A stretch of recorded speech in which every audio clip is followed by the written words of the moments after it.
হাসপাতালের করিডোরে বড় বাজারের মতো ভিড়। ভিড় ঠেলে নিকুঞ্জ কোনো মতে ডাক্তারবাবুকে ধরতে পারল। হাসির আসামির মতন বিপন্ন বিধ্বস্ত নিকুঞ্জ মরিয়া হয়ে ডাক্তারবাবুর হাত দুটো চেপে ধরল। কিছু একটা করুন স্যার, আজ 4 দিন হয়ে গেল আমার ছোট্ট মেয়েটা ওই নোংরা বারান্দায় পড়ে আছে। বড় ডাক্তারবাবু বিরক্ত হলেন। চারপাশে ভিড় করা হবু ডাক্তারের দল হই হই করে উঠল। পথ ছাড়ুন, স্যারকে যেতে দিন। বেড সিট এসব আমাদের দেখার কথা নয়, আপনি আসল জায়গায় যান। রোগী উপচে পড়া হাসপাতালের ভয়ঙ্কর নোংরা বারান্দায় অসংখ্য রোগীর ভিড়ে একটা ময়লা বিছানায় নিকুঞ্জর একমাত্র মেয়ে মামুনি শুয়ে আছে। ফ্যাকাশে মুখ, হাতে ফোটানো স্যালাইনের ছুঁচ, চোখ ঢুকে গেছে কোটরে। জুতোর দোকানের সামান্য মাইনের কর্মচারী নিকুঞ্জ। তার আদরের মেয়ে মামুনির কঠিন অসুখ, ডায়ালিসিস করতে হবে ডাক্তারের বিধান। নিকুঞ্জ গত 4টে দিন উদ্ভ্রান্তের মতো ছুটেছে। পাড়ার এমএলএ থেকে রাইটার্সের আমলাদের ঘর নিকুঞ্জ ছুটে বেড়াচ্ছে অপরাধীর মতো।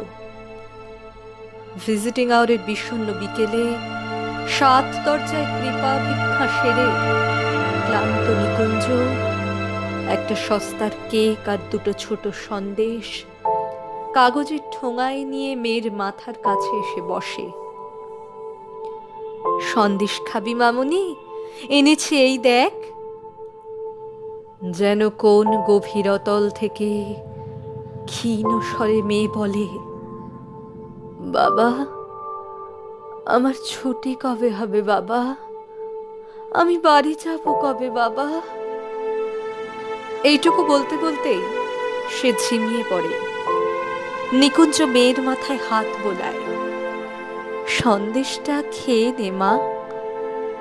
সন্দেশ খাবো না বাবা, আমি আঙুর খাবো। ওই যে ঘরের ভেতর দেখো, ওই বিছানায় ওই মেয়েটা রোজ আপেল খায়, আঙুর খায়। আমি আঙুর খাবো বাবা। নিকুঞ্জ ভেতরের হল ঘরে বিছানায় শুয়ে থাকা ফুটফুটে মেয়েটিকে দেখে। তারপর ধীরে ধীরে বলে, আচ্ছা মা, কাল নিয়ে আসবো আঙুর। পাড়ার এমএলএ দয়ালু হাতে চিঠি দিয়েছেন মন্ত্রী সিএকে। তিনি চিরকুট পাঠিয়েছেন আরেক আমলাকে। আমলা নোট পাঠিয়েছেন হাসপাতালের সুপারকে। কিন্তু গত কদিনে নিকুঞ্জ সমস্ত উদ্বেগ উৎকণ্ঠাকে তুচ্ছ করে সে নোট এখনো গিয়ে পৌঁছায়নি হাসপাতালে। নোট গেলে বিনা খরচে মামুনির ডায়ালিসিস করা হবে। নোট যায়নি, দিন চলে যাচ্ছে, রাইটার্সের ছুটি চলছে। গরিব নিকুঞ্জ সারাদিন জুতোর দোকানে মানুষের পায়ে জুতো পরায়। অন্যমনস্ক, কাজে ভুল হয়ে যায় বারবার। মালিক ধমক লাগায়।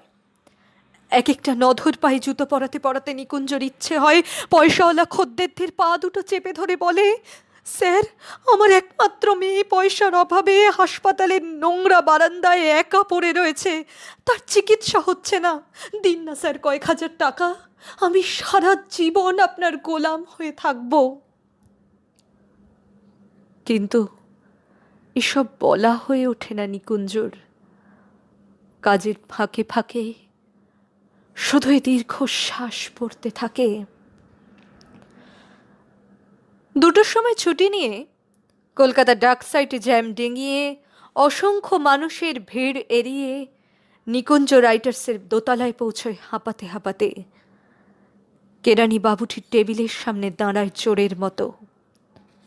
বাবুটি বললেন, আজ আর হবে না দাদা। কেন জানেন না? নাগাল্যান্ডে পশুপালন মন্ত্রীর মৃত্যুতে আজ আমাদের হাফ ছুটি ঘোষণা করা হয়েছে। ও, তাহলে কাল? কালও হবে না। কাগজ পড়েন না নাকি?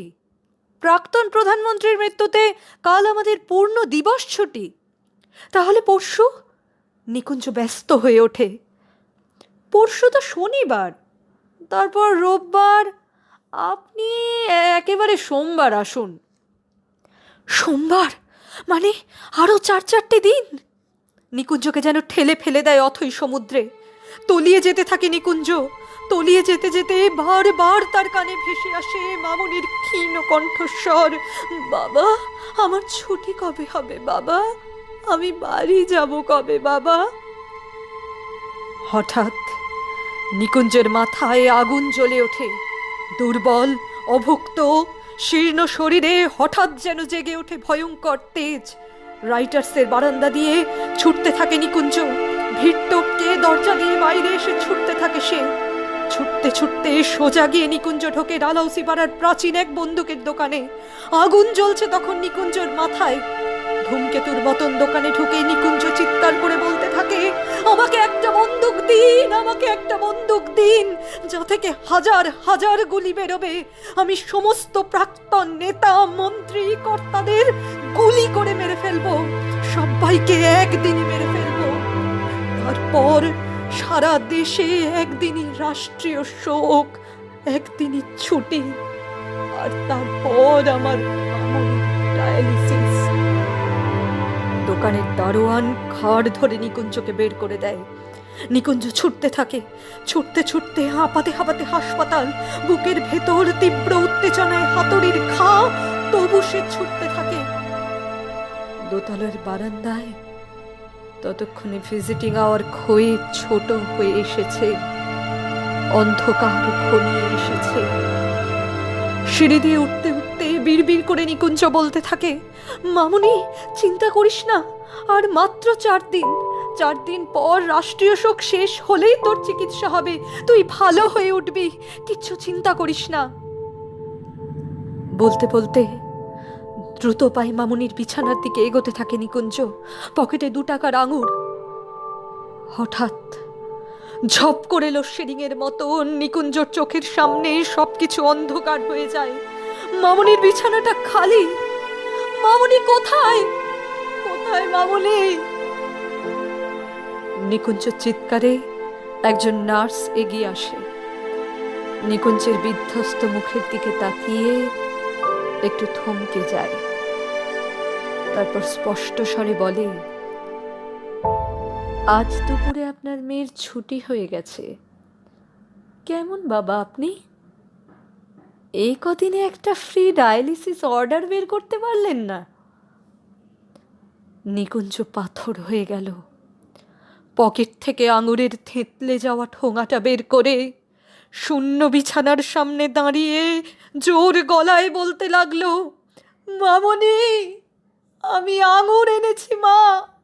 মামুনি তুই আঙুর খেতে চেয়েছিলি, আমি আঙুর এনেছি, এই দেখ।